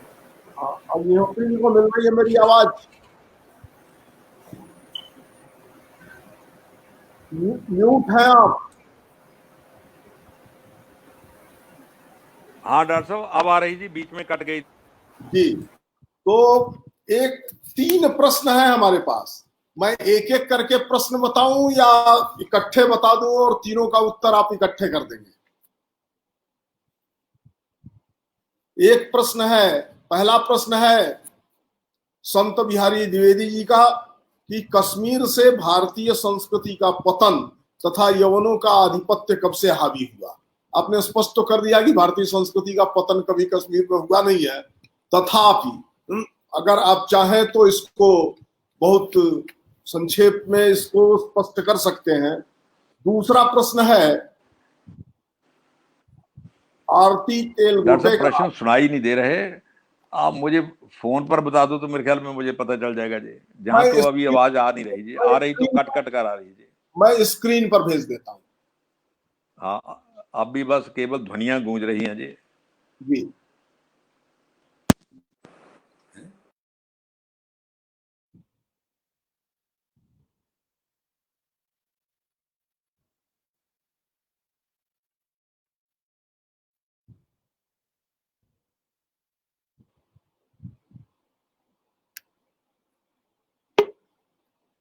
ये प्रश्न है आरती तेलगोटे का, क्या डॉक्टर भीमराव अंबेडकर ने कश्मीर समस्या का सबसे व्यवहारिक समाधान सुझाया था? अच्छा जी, एक प्रश्न ये है कि क्या बाबा साहब अम्बेडकर ने कश्मीर समस्या का व्यवहारिक समाधान सुझाया था? एक तो ये हो गया जी। दूसरा क्या है डॉक्टर साहब? दूसरा क्या है? दूसरा प्रश्न है संत बिहारी द्विवेदी जी का, आवाज आ रही है? हाँ, अब डॉक्टर साहब आ रही जी। कश्मीर से भारतीय संस्कृति का पतन तथा यवनों का आधिपत्य कब से हुआ? ठीक है जी। और तीसरा डॉक्टर साहब? और तीसरा प्रश्न है क्या सूफीवाद, डॉक्टर जयंत उपाध्याय का प्रश्न है, क्या सूफीवाद कश्मीर समस्या के समाधान में भूमिका निभा सकता है? ठीक है जी, तीनों प्रश्नों का डॉक्टर साहब मैं इकट्ठे ही उत्तर दे देता हूँ, समय भी बच जाएगा और मामला भी सुलझ जाएगा। देखिए, पहला प्रश्न तो है कि बाबा साहब अम्बेडकर ने कश्मीर समस्या का कोई मौलिक या प्रैक्टिकल समाधान प्रस्तुत किया था या नहीं किया। देखिए, दो बातें हैं। जिसको हम आजकल कश्मीर समस्या कहते हैं, तो वो उस ढंग से कश्मीर समस्या तो नहीं, तो मैं तो उसको एक और ढंग से कहता हूँ कि कश्मीर समस्या नहीं है, कश्मीर के भीतर कई समस्याएं हैं। तो भाई, अब किसी मान लीजिए उत्तर प्रदेश में कुछ समस्याएं खड़ी होती हैं, तो हम ये थोड़ा कहना शुरू कर देंगे कि हिंदुस्तान के लिए उत्तर प्रदेश ही समस्या बन गया है। हम यही कहेंगे कि उत्तर प्रदेश में जो 5-7 समस्याएं हैं, तो इसी प्रकार कश्मीर अपने आप में क्या समस्या हो सकता है। कश्मीर के भीतर कुछ समस्याएं हैं। कश्मीर के भीतर सबसे एक बड़ी समस्या तो यही है कि कुछ लोगों को शायद ये लगता था कि कश्मीर पाकिस्तान में चला जाना चाहिए, लेकिन वो नगण्य थे। कश्मीर वाले लोग तो बिल्कुल ही नहीं चाहते थे, क्योंकि मैंने शुरू में भी शायद कहीं कहा या नहीं कहा, मेरे ध्यान में नहीं है। जम्मू कश्मीर जो है, अब तो खैर उसके 2 अलग अलग प्रांत हैं और दोनों यूटी हैं, एक लद्दाख है और एक जम्मू और कश्मीर है। तो उन दिनों जम्मू कश्मीर जो इकट्ठा ही था और उसके 5 हिस्से थे। तो इनमें से पाकिस्तान के साथ कौन जाना चाहता था? गिलगित बाल्टिस्तान के लोग तो शिया समाज के लोग थे, वो पाकिस्तान में जाकर क्या करने वाले थे। और ये जो आपके जम्मू के लोग हैं, जम्मू में देखिए, जम्मू में कुछ लोग जो पंजाबी ओरिजिन के लोग थे और इस्लाम में चले गए थे, वो जरूर पाकिस्तान में जाना चाहते थे और पाकिस्तान में चले ही गए थे वो, क्योंकि जम्मू का ज़्यादा हिस्सा तो कल्चर पंजाब के साथ मिलता जुलता है। वो पंजाब में, जम्मू छोड़कर पाकिस्तान में चले गए थे। कश्मीरी तो चाहे वो मुसलमान था, चाहे सिख था, चाहे हिंदू था, उसने पाकिस्तान में जाकर क्या करना था। कश्मीरी पाकिस्तान में बिल्कुल नहीं जाना चाहता था। अब भाई, गिलगित, जैसे मैंने कहा, गिलगित बाल्टिस्तान भी नहीं जाना चाहता था। अब गिलगित बाल्टिस्तान पर तो जो अंग्रेजों का एजेंट वहां बैठा था, मेजर ब्राउन, उसने गिलगित स्काउट्स लिए और महाराजा की सेना पर अचानक हमला कर दिया, उसको मार दिया और कत्ल कर दिया, और पाकिस्तान के साथ मिलकर उसने पाकिस्तान का झंडा लहरा दिया। और ये दुर्भाग्य की बात है कि जब भारतीय सेना वहां पहुंची, तो भारतीय सेना गिलगित बाल्टिस्तान को भी स्वतंत्र करवाने की कोशिश कर रही थी, लेकिन तब तक सीज फायर हो गया। तो इसलिए कश्मीर के लोग पाकिस्तान में जाना चाहते थे। ये जो भ्रम बना हुआ है, जितने थोड़े जम्मू के जाना चाहते थे वो चले गए थे। एक बात और भी ध्यान में रखिए, जो ये कश्मीर के लोग पाकिस्तान में नहीं जाना चाहते, इसका कारण शेख मोहम्मद अब्दुल्ला थे, ऐसा भी कुछ नहीं है। कश्मीरी, जैसे मैंने शुरू में कहा भाई, कश्मीरी मानसिक रूप से, ये जो नॉर्थ वेस्ट फ्रंटियर प्रोविंस है, पश्तून लोग हैं, उनके साथ कश्मीरियों का कुछ साझा नहीं था, तो उन्होंने वहां जाकर क्या करना था। यदि कश्मीरी पाकिस्तान में जाना चाहते, तो कम से कम कश्मीर में तो 1947 में दंगे हो ही जाते। लेकिन एक दंगा नहीं हुआ। प्रैक्टिकली कश्मीर में जितनी सामाजिक समरसता कश्मीरियों में उस वक्त दिखाई दी, वो कश्मीर का स्वभाव है, जैसे मैंने कहा, वो कश्मीर की नेचर है, that is Kashmiriyat. Sheikh Mohammad Abdullah is not responsible for that, और रादर शेख मोहम्मद अब्दुल्ला ने उस कश्मीरियत का, उस कश्मीरी लोगों के स्वभाव का लाभ उठाकर अपने आप को सेल किया दिल्ली में। तो बाबा साहब, जम्मू कश्मीर इंडिया में शामिल हो गया, उसके बाद की समस्या तो इंडिया गवर्नमेंट की क्रिएट की हुई है भाई। ना तो जम्मू कश्मीर के लोगों ने, ना जम्मू कश्मीर को उस वक्त के महाराजा हरि सिंह ने कोई समस्या क्रिएट की। महाराजा हरि सिंह हिंदुस्तान में शामिल हो और जम्मू कश्मीर के लोग पाकिस्तान में जाने के लिए इंटरेस्टेड नहीं थे। तो who created this so called problem of Jammu Kashmir? ये तो भारत सरकार की खुद की समस्या पैदा की हुई है। और जब फिर कॉन्स्टिट्यूशन बन रहा था तो आर्टिकल 370 को इंट्रोड्यूस करके इस समस्या को कॉम्प्लिकेट किया गया। बाबा साहब अम्बेडकर ने उस वक्त विरोध किया। ये तो हिस्ट्री में आता ना भाई, कि बाबा साहब अम्बेडकर रिफ्यूज कि भाई आर्टिकल 370 के झमेले मैं नहीं पढ़ता, मैं देश के हितों के साथ इस प्रकार से धोखा नहीं कर सकता। आप जाने, पंडित नेहरू जाने, जो उन्होंने करना करवाए। तब गोपाल स्वामी अयंगर को प्रस्तुत किया गया कि साहब आप आर्टिकल 370 प्रस्तुत करो। तो बाबा साहब अम्बेडकर का दूसरा जो अम्बेडकर की चिंता जो थी, वो सभी लोगों के ध्यान में आनी चाहिए। जिस वक्त जम्मू कश्मीर हिंदुस्तान में शामिल हो गया, people refuse to go to Pakistan, और जम्मू के जो थोड़े जाना चाहते थे वो चले गए थे। इवन देन भारत सरकार ने कहना शुरू कर दिया कि हम लोगों की राय लेंगे। देखिए, जिसको समस्या कहते हैं वो जहां से क्रिएट हुई, जब भारत सरकार ने ये कहना शुरू कर दिया कि हम लोगों की राय लेंगे। अब मुझे एक बात बताइए, 560 या 500 जितनी 50-25 जितनी भी आती हैं, इतनी रियासतें हिंदुस्तान में शामिल हुई थी। हिंदुस्तान में शामिल हुई जाने माने हिंदुस्तान का जो नया कॉन्स्टिट्यूशन सिस्टम बन रहा था उसमें हिस्सेदार बनी, otherwise they were part and parcel of India. अब ग्वालियर हिंदुस्तान में शामिल हुआ, हम ऐसा तो नहीं कह सकते ना भाई। मंडी हिंदुस्तान में शामिल हुआ, पटियाला हिंदुस्तान में शामिल हुआ, इंदौर हिंदुस्तान में शामिल हुआ, बड़ौदा हिंदुस्तान में शामिल हुआ, ऐसा तो नहीं कह सकते। All these states were part and parcel of India. वहां केवल प्रशासनिक के तरीके अलग अलग थे। एक हिस्से में कुछ और कॉन्स्टिट्यूशन था, दूसरे में और था, तीसरे में और था। तो जम्मू कश्मीर भी उसी प्रकार का था। जम्मू कश्मीर भी जिस प्रकार बड़ौदा शामिल हुआ उसी प्रकार जम्मू कश्मीर हो गया। लेकिन बड़ौदा के बारे में तो नहीं पंडित नेहरू ने कहा कि भाई जहां के लोगों की राय ली जाएगी। ग्वालियर के बारे में नहीं कहा कि लोगों की राय ली जाएगी, और पटियाला के बारे में नहीं कहा लोगों की राय ली जाएगी। तो जम्मू कश्मीर के बारे में क्यों कहा लोगों की राय ली जाएगी? उसके दो ही कारण हो सकते भाई। या तो पंडित नेहरू की दृष्टि सांप्रदायिक थी, वो हिंदू और मुसलमान के लिहाज से लोगों को देख रहे थे।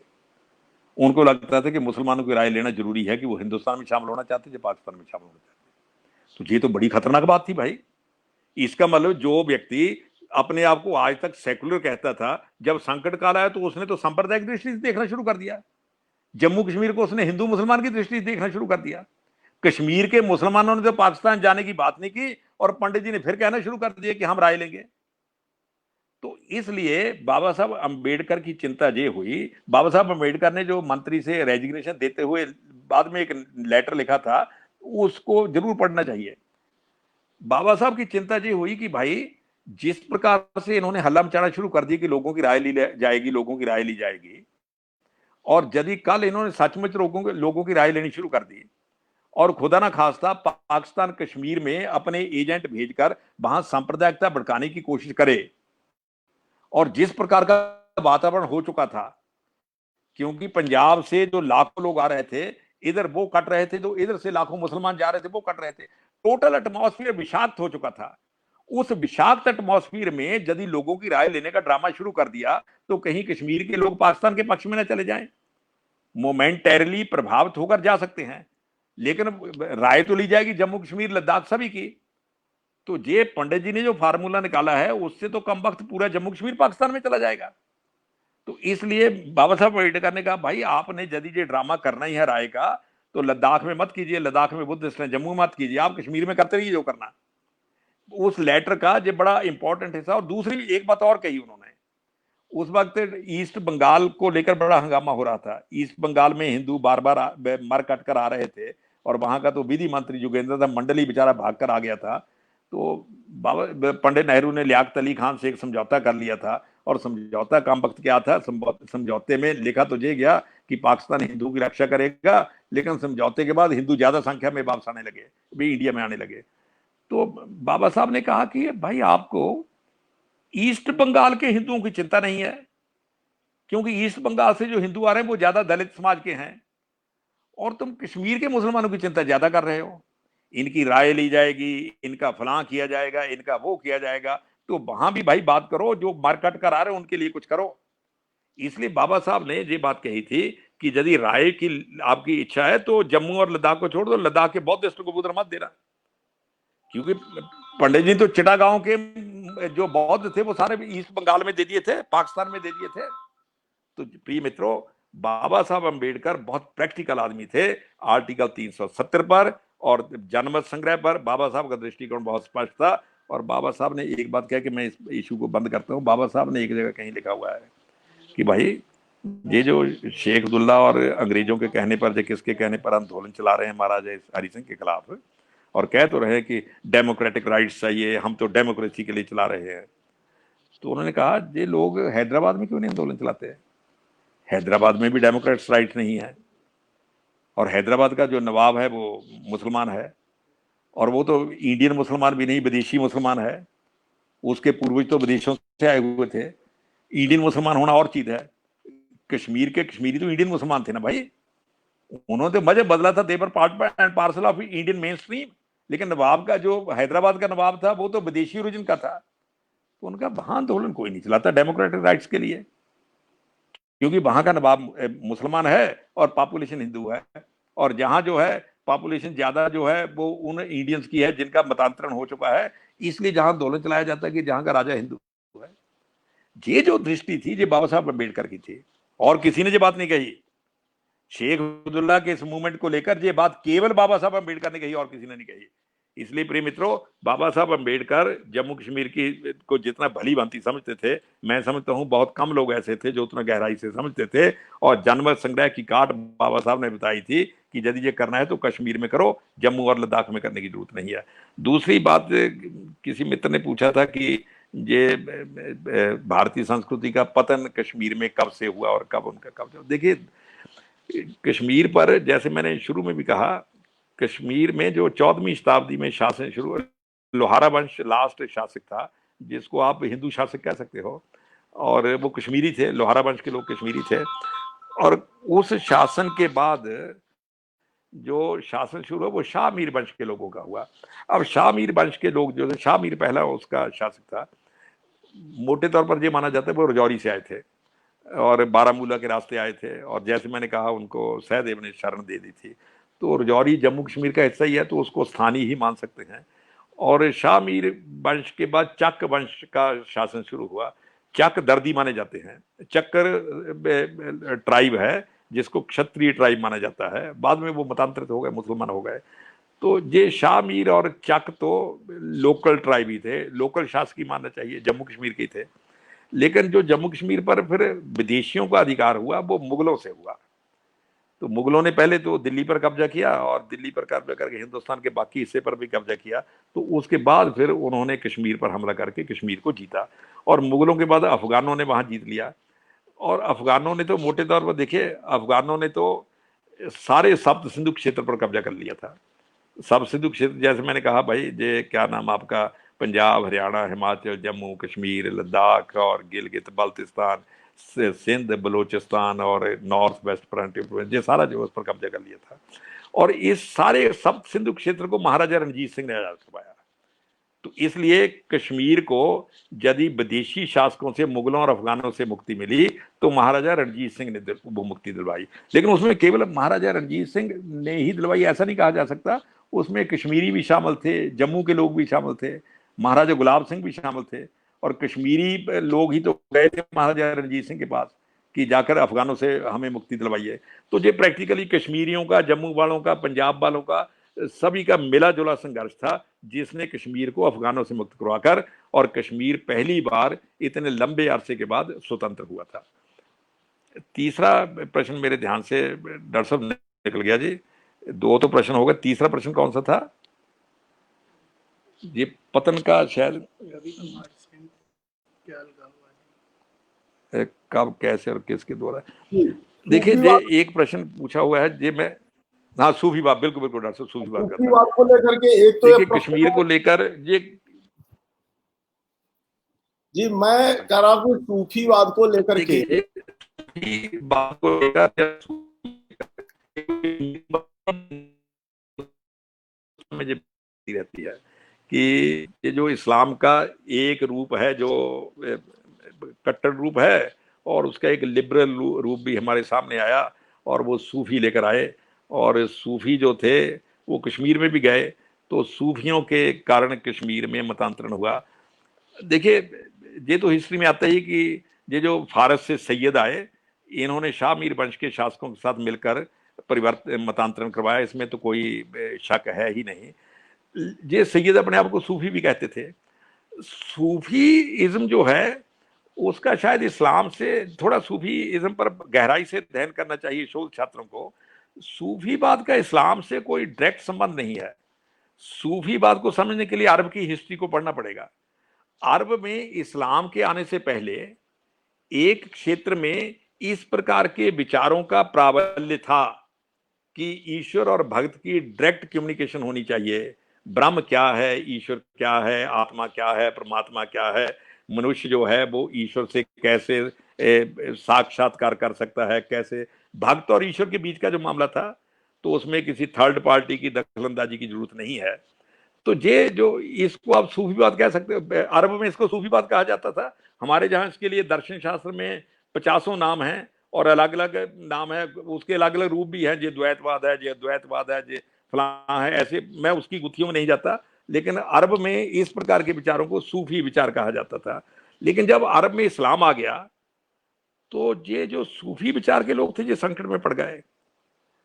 तो इनमें से बहुत से सूफियों ने जो ढांचा था वो इस्लाम का स्वीकार कर लिया, और आत्मा जो है वो इस प्रकार की स्वतंत्र चेता जो आत्मा थी वो स्वीकार की। ये जो फिर फारस देश से सैयद आए, ये अपने आप को सूफी भी कहते थे। सूफियों के कई सिलसिले हैं, कोई अपने आप को किसी सिलसिले का बताता था, कोई किसी सिलसिले का। लेकिन इन्होंने इस्लाम का ढांचा थोपने की कोशिश की। जो मतांतरण हुआ वो इस्लाम का ढांचा थोपने की कोशिश की, और उसमें बहुत सीमा तक कामयाब भी हुए। लेकिन जैसे मैंने कहा, ढांचा तो आ गया, लेकिन कश्मीरियों ने भी अपनी भीतरी सांस्कृतिक चेतना को नहीं छोड़ा। आज कश्मीर में जो सारा विवाद है, ये पिछले 25-30 सालों से 3-4 दशकों में विवाद जो यही है कि सबसे पहले हमने कश्मीरियों का, जिसको कह सकते हैं इस्लामीकरण तो कर दिया ढांचे के रूप में, अब जो अंदर सांस्कृतिक चेतना वो उसको निकालना है। ये जो पिछले कुछ सालों से चला है वो कश्मीरियों के अंदर की जो सांस्कृतिक चेतना है उसको निकालने के प्रयास हो रहे हैं, और इसमें बड़ा संघर्ष चला हुआ है। मुझे पूरा विश्वास है कि जो कश्मीरी भाई, जो मुगलों का सामना करते रहे, जो अफगानों का सामना करते रहे, जो फारस से आने वाले सैयदों का सामना करते रहे, जो अरब से आने वाले सैयदों का सामना करते रहे, जिन्होंने समय अनुकूल बाहरी परिवर्तन भी स्वीकार कर लिए, लेकिन सांस्कृतिक चेतना को नहीं छोड़ा। दुर्भाग्य इस बात का है कि आज जो एक प्रकार से कहना चाहिए, जो विद्वान हैं, जो शोध शास्त्री हैं, जो कश्मीर का अध्ययन करते हैं, वो इस भीतर की सांस्कृतिक चेतना को देख नहीं रहे। वो देखने का प्रयास करना चाहिए, उसके लिए गहरी दृष्टि चाहिए। उसके लिए, जैसे मैंने कहा, एक्सरे, ऊपर की परत भेद कर नीचे को देखने का कौशल चाहिए, और ये कौशल लाना पड़ेगा। नहीं तो कश्मीर में और निराशा आएगी कि हम तो इतने सालों से सांस्कृतिक चेतना को पकड़ बैठे हैं, हम पर आरोप दूसरे लग रहे हैं।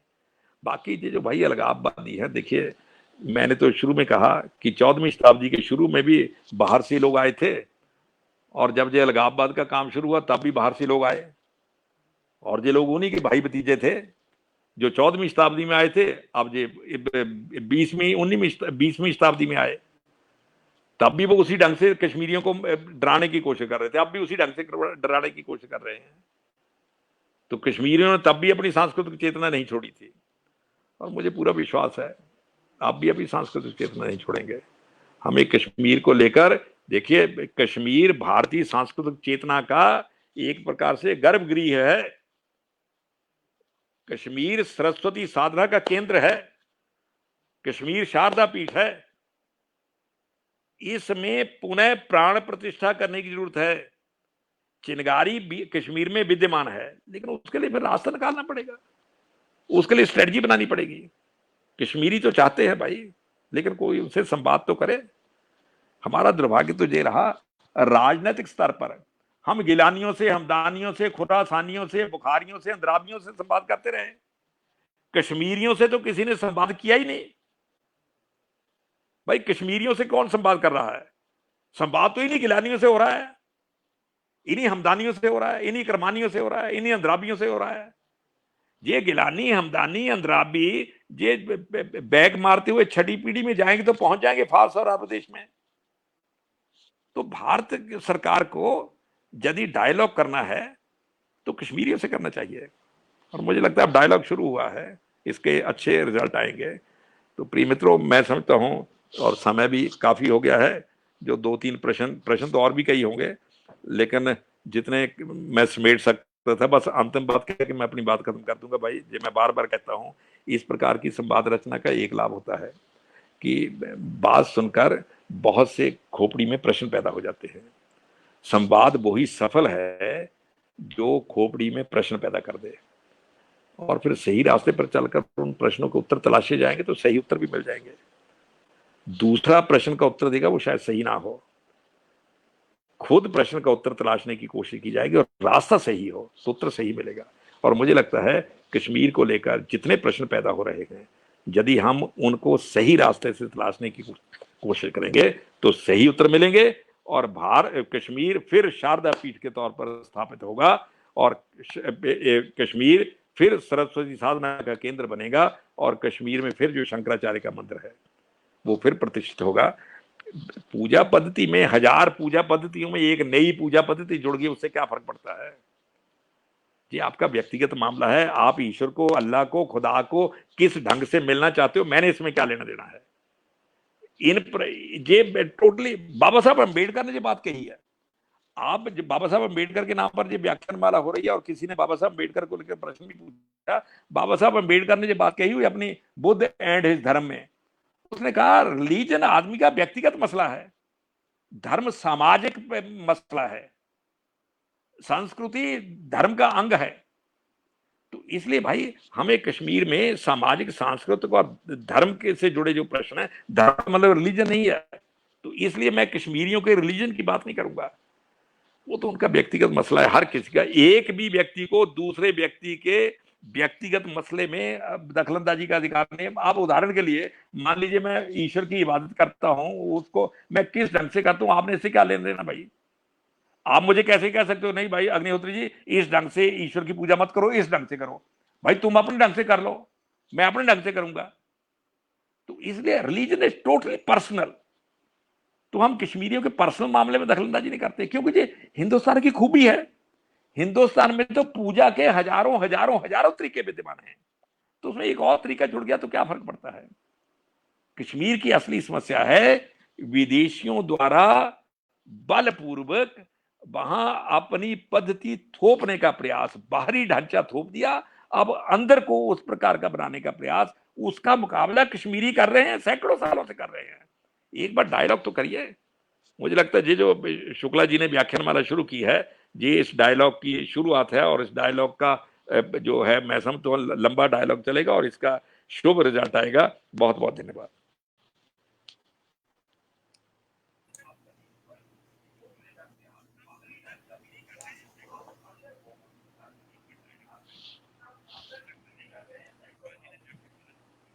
सर आवाज म्यूट है सर, आपकी माइक म्यूट है। आचार्य कुलदीप चंद्र अग्निहोत्री जी को बहुत बहुत धन्यवाद। एक सम्मोहित कर देने वाला व्याख्यान, अभिभूत कर देने वाली विचार सरणी, जिसमें कश्मीर के बहाने संपूर्ण भारत की सांस्कृतिक चेतना और उसका सातत्य किस प्रकार से मनुष्यों, देवों, राक्षसों, दानवों, पशु पक्षियों सबके पिता कश्यप से प्रारंभ करके एक सूत्र में विकास किस रूप में हुआ इसको आपने प्रस्तुत किया। कश्मीर की चेतना का विचार करें तो उस चेतना को परिवर्तित कर को प्रभावित करने वाले महर्षि कश्यप या नीलमत पुराण के उस पौराणिक आख्यान से जिसमें कश्मीर की भूमि की उत्पत्ति होती है, वहां से प्रारंभ करते हुए 5 अगस्त 2019 तक हुई कश्मीर की सभी प्रभावकारी ऐतिहासिक भारत को प्रभावित करने वाली घटनाओं का उल्लेख करते हुए कश्मीर की सांस्कृतिक चेतना को प्रस्तुत करना आप जैसे एक विश्वकोशीय व्यक्तित्व से ही संभव था। मैं फिर इस पर अध्यक्षीय टिप्पणी करने में अपने को असमर्थ पा रहा हूं, इसलिए देवी शारदा को स्मरण करूंगा। नमस्ते शारदाम देवी काश्मीर पुरविलासिनी त्वाम हम प्रार्थये नित्यम विद्यादानम देहि मे। ये भारत की अनादि परंपरा में है। शारदा पीठ से लेकर के और कन्याकुमारी तक, तुलजा भवानी से लेकर के और कामरूप तक, विद्या की अधात्री देवी, शक्ति की अधिष्ठात्री देवी के जो विविध वितान हैं, उन वितानों में ज्ञान को और बोध के लिए जिस शारदा पीठ की तरफ अभिमुख होकर के संपूर्ण भारतीय आज भी प्रार्थना करते हैं, उसकी याद शिक्षा परिवार से जुड़े हुए सभी वर्ग को ठीक दिशा में दिलाने के लिए हम सचमुच आपके प्रति आभारी हैं। विशेषतः कश्मीरियत को लेकर के जो भ्रम फैला हुआ है विविध कारणों से, उसको आपने जो साफ किया, वो आप ही थे जो बता सकते थे कि सूफीज्म का तात्पर्य औलिया और चिश्ती की जो गंगा यमुना के मैदान की परंपरा है, औलिया और चिश्ती की वह परंपरा कश्मीर में सूफीज्म नहीं है। कश्मीर की सूफीवादी परंपरा तो भारत की ऋषि परंपरा का उद्घोष है। नूरुद्दीन अपने को नंद ऋषि भी कहता है। लल्लेश्वरी लालदे भी है, लल्लेश्वरी भी है। एक ऐसा ढांचा, ऐसा शरीर जो इस्लाम के ढांचे में है, इस्लाम के शरीर में है, लेकिन ऐसी चेतना और ऐसी बुद्धि जो भारत की औपनिषदिक परंपरा से वाक के रूप में जिस रूप में संहिताएं निसृत हुई है, उसी रूप में कश्मीर की जो सूफी परंपरा जिसको हम कहते हैं, वो सूफी परंपरा वस्तुतः कश्मीर की ऋषि परंपरा का विस्तार है, उपबृंहण है। वह भी प्रभावित हुई है काल के क्रम में, उसका भी सत्य ढका गया है। उन सबको आपने उद्घाटित किया है और बताया कि जो अरब से सूफी परंपरा शुरू होती है, वो सूफी परंपरा तो एक इस्लाम के प्रति विद्रोह की परंपरा है। भारत में जिस सूफी परंपरा का आख्यान दिखाई देता है, वह सूफी परंपरा इस्लाम के विस्तार का एक रूप है, लेकिन कश्मीर की जो सूफी परंपरा है वो ज्ञान के विस्तार का रूप है। ज्ञान की अंतिम स्थिति को प्राप्त करने के लिए मनुष्य किस प्रकार से साधना कर सकता है, इसको प्रमाणित करने का रूप है, जो उपासना पंथों से ऊपर जाते हुए यत् पिंडे तत् ब्रह्मांडे नेह नानास्ति किंचन, इस प्रकार की जो वैदिक अवधारणाएं हैं उनको प्रस्तुत करता है। कश्मीर की याद भारत के समस्त विद्या निकायों की दृष्टि से, समस्त अनुशासनों की दृष्टि से महत्वपूर्ण है। ज्ञान, विज्ञान, शिल्प, स्थापत्य, लोक प्रशासन, राजनीति शास्त्र, सामरिक और लश्करी ताकत, इन सब दृष्टि से दुनिया भर में भारत की प्रतिष्ठा कश्मीर के द्वारा किस प्रकार से हुई है, किस प्रकार स्पेन से लेकर के और पीकिंग तक पूर्व व पश्चिम में विस्तृत साम्राज्य कश्मीर के सम्राट ललितादित्य ने स्थापित किया था। इन सबको संकेतित करते हुए, इन सबका उल्लेख करते हुए, एक तानता में, निरंतरता में कश्मीर से विकसित होने वाली सांस्कृतिक चेतना संपूर्ण भारत की सांस्कृतिक चेतना है। कश्मीरियत को समझना, भारतीयता को समझना है, भारतीयता का बोध कश्मीरियत का बोध है। इस प्रकार का जो सात्मीकरण का भाव है, एकात्म भाव है संपूर्ण भारत का, इसको कश्मीर के व्यास से आपने सभी भाषा, सभी प्रांतों की दृष्टि से जो असाधारण प्रस्तुति दी है, उसके लिए सभी हम लोग आपके प्रति आभार व्यक्त करते हैं और विश्वास करते हैं। ये तो पहला व्याख्यान है इस माध्यम से, और इस माध्यम से निश्चित रूप से पूरे देश में आपको सुना जा रहा है और पूरे देश से इसमें मैसेज भी आ रहे हैं, संदेश भी आ रहे हैं। आगे आपका संरक्षण इस दिशा में काम के लिए इस विश्वविद्यालय पर बना रहेगा, इस विश्वास के साथ मैं प्रोफेसर अनिल कुमार राय जी से अनुरोध करता हूं कि औपचारिक धन्यवाद ज्ञापन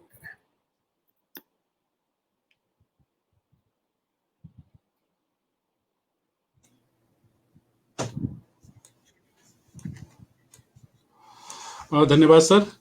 साहित्य संस्कृति के गंभीर अध्येता आचार्य कुलदीप चंद अग्निहोत्री जी के प्रबोधन से बहुतों की इतिहास दृष्टि पर पड़ी धूल की परत आज साफ हो गई होगी, ऐसा मुझे उम्मीद है। आपकी स्थापना की कश्मीर भारत की सांस्कृतिक चेतना का आधार केंद्र है। नागवंश का प्रसार कश्मीर से नागपुर तक है। शैव दर्शन की गुत्थियां सुलझाने में कश्मीर का महत्वपूर्ण योगदान रहा है, बहुत ही महत्वपूर्ण रहा। मैं हिंदी विश्वविद्यालय परिवार की तरफ से आपके प्रति आभार ज्ञापित करता हूं। आपके प्रति मैं अपनी कृतज्ञता ज्ञापित कर रहा हूं। आपने हमारे अनुरोध को स्वीकार किया। बहुत ही महत्वपूर्ण विषय पर अपने प्रबोधन से कश्मीर के संबंध में अनेकानेक भ्रमों को साफ करते हुए दृष्टि विभेद को समाप्त किया।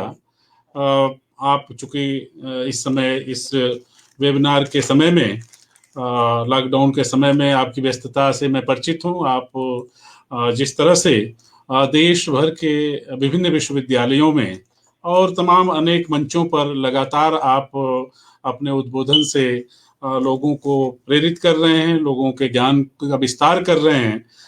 आज हमारे अनुरोध को भी स्वीकार करके और इस विश्वविद्यालय, हिंदी विश्वविद्यालय के इस मंच से आपने एक बहुत ही महत्वपूर्ण विषय को बहुत ही सहज ढंग से स्पष्ट किया है, साफ किया है। इसके लिए मैं विश्वविद्यालय परिवार की तरफ से आपके प्रति पुनश्च आभार व्यक्त करता हूँ। कोटि आभार, साधुवाद। महात्मा गांधी अंतर्राष्ट्रीय हिंदी विश्वविद्यालय के माननीय कुलपति ने अपनी अध्यक्षीय टिप्पणी के माध्यम से एक तरह से आभार ज्ञापन ही किया माननीय कुलदीप चंद अग्निहोत्री जी का।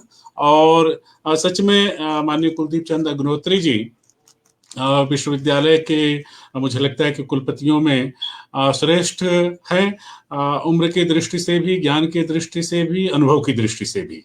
इसलिए भी आप के प्रति आभार। माननीय कुलपति जी चूंकि आज एक नए प्रयोग के साथ इस श्रृंखला में उपस्थित रहे, जिसकी जानकारी मुझे भी श्रृंखला के शुरू होने के बाद ही पता चला।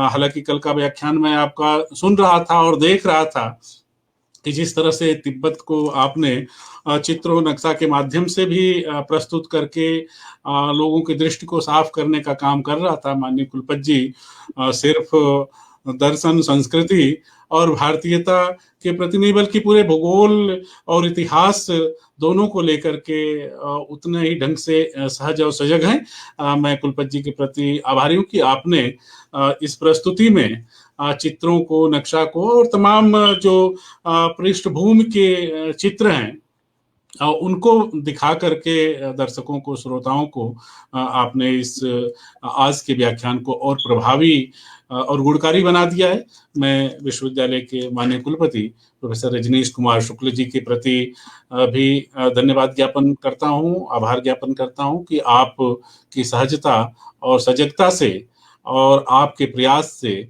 ये सुंदर ज्ञान का प्रसार लोगों के बीच में हो पा रहा है। हम सभी उससे लाभान्वित हो पा रहे हैं। मैं संजय जी जो प्रत्यक्ष रूप से नहीं बल्कि परोक्ष रूप से इस कार्यक्रम से जुड़े रहे हैं, माननीय कुलदीप चंद अग्निहोत्री जी की व्यस्तता की वजह से आपको लगातार संपर्क कर पाना या हमेशा बात कर पाना संभव नहीं हो पा रहा था। लेकिन संजय जी जो माननीय अग्निहोत्री जी के सहायक हैं, उन्होंने मेरा सहयोग किया, उनको मुझसे जोड़ने में, और इस कार्यक्रम के संयोजन में मैं संजय जी जो धर्मशाला से हैं, मैं संजय जी के प्रति भी आभार अपना ज्ञापन करता हूँ। बोधिसत्व बाबा साहब ई ज्ञान श्रृंखला के सभी श्रोता एवं दर्शक बंधु बांधवों के प्रति भी मैं आभारी हूँ। आप सभी की उपस्थिति और सक्रिय सहभागिता हमारे लिए प्रेरणा और प्रोत्साहन का काम करती है।